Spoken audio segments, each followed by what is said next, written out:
Hey guys, it's Ms. Morgan, and today we're going to talk about closing entries.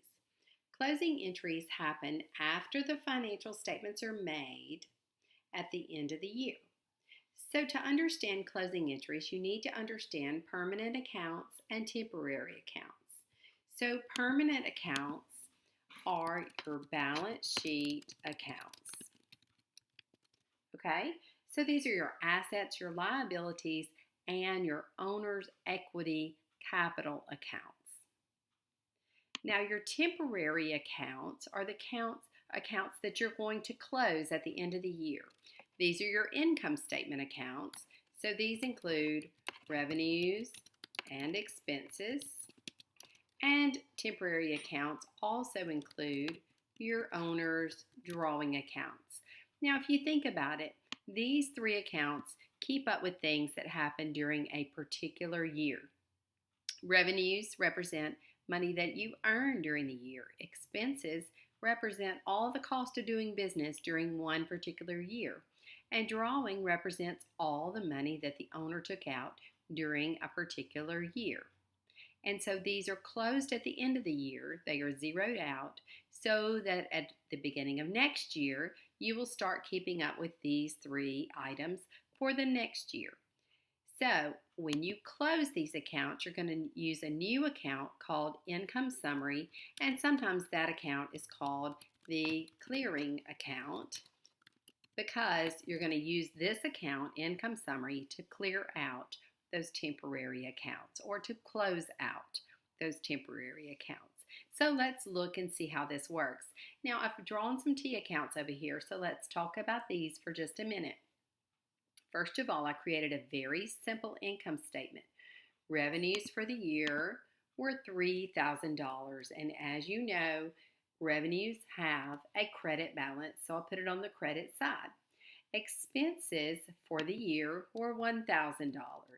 Now we know that you might have several different expense accounts, but for simplification, I've just made one account and called it expenses, and that would give you a net income for the year of $2,000. Now let's look down here at the statement of owner's equity. You have beginning capital of $500, and that's given to you in that T account. And to find the ending capital balance, this is the formula we would use, BIND. It's beginning capital plus any additional investments. So capital can go up if the owner invests more money. That did not happen here. The other way that capital increases is if your business earns a net income. And we did. We earned a net income of $2,000. Now also, we took away some money from our business. The owner actually withdrew $100. And so we're going to subtract that out. So my formula for ending capital is beginning plus any additional investments plus net income minus drawing, which would give you that ending capital balance of $2,400. And that's a statement of owner's equity that you create before the balance sheet. And then this is the ending capital amount that actually goes on the balance sheet. But I want you to see here that in the ledger, which is a book of T accounts, a book of ending balances, the owner's capital account is still $500. This number, this account, will not be adjusted until all the closing entries are made. So you can see how that's going to help you understand, hopefully, how these closing entries actually affect the owner's capital account in the long run. Okay, so here are our account balances that we're looking at here. We're going to now go through the 4 closing entries. The first closing entry, and these are always in order, so you need to memorize these in order. The first closing entry is always to close revenues into the new account called Income Summary. Well, revenues has a credit balance, as you see, and so what we need to do is we need to debit revenues for that amount to zero out that account. So we're going to debit revenues, and we're going to credit the new account called Income Summary for the amount of revenues that were earned during the year, $3,000. Now let's look at the T accounts and see what this looks like. When we debit revenues $3,000, our balance in our revenue account is now zero. In other words, that account has been closed. The income summary account now has a credit balance of $3,000, and you see that that came from closing out revenues. The second closing entry is to close expenses into income summary. Well, you see that during the year we had $1,000 expenses on the debit side, and so to close that out, we'll need a credit to the expense side. So what we'll do is we will debit income summary and we'll credit each expense account. Now here we only have one expense account, so just bear with me. We have one expense account called expenses, and that's going to be for $1,000. And when I post this, I post a debit to income summary of $1,000 and a credit to expenses of $1,000, which zeroes out my expense account. Now my income summary has a balance of $2,000. Now you see here I have a little note to my class, and in class we always take a break and I ask everybody this question. After closing entry number 2, the balance in income summary will always equal what? Well, if it's a credit balance, it will equal net income. If there is a debit balance in income summary, that means that there was a net loss. And you see why? Because it would mean that the expenses would have been more than the revenue. So here, the answer here is the balance in the income summary will always equal net income or net loss. Number 3, we're going to close the income summary account. As you remember, I told you it's only open for a few minutes at the end of the year.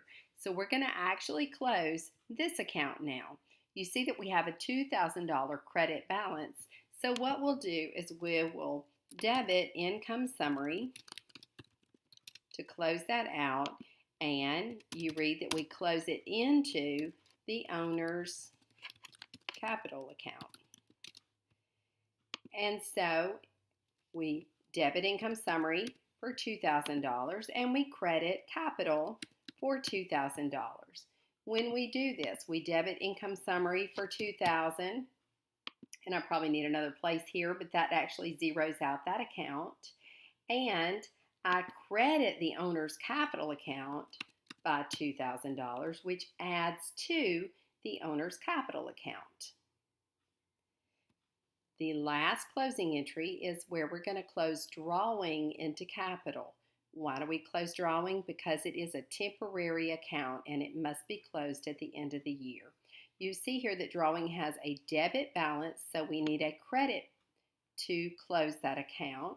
So we will debit our owner's capital account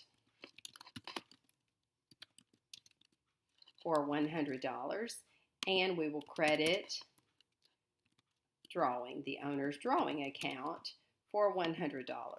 Now notice here as you memorize these that number 3 is close income summary into capital. Number 4 is close drawing into capital. So that's why we debited capital. And so we debit the capital account $100. Why? Because owner's drawings decrease capital in the long run. And then we'll credit drawing because we're actually closing out that account. So now that account balance is 0. And then when we add up our balance at the end of the year, our owner's capital is this plus this minus this, $2,400, which we already know because by this point we've already created the statement of owner's equity to see that ending capital should be $2,400. So closing entries happen after the financial statements are made, so you already know what ending capital should be. And you see here, through our closing entries, we have closed revenues into income summary, we've closed expenses into income summary, then we closed income summary into capital, which added net income to capital, And then we close drawing into capital, which decreased capital by the amount of drawing, and that makes our capital account equal what we figured out on the statement of owner's equity. Hope this helps you understand closing entries.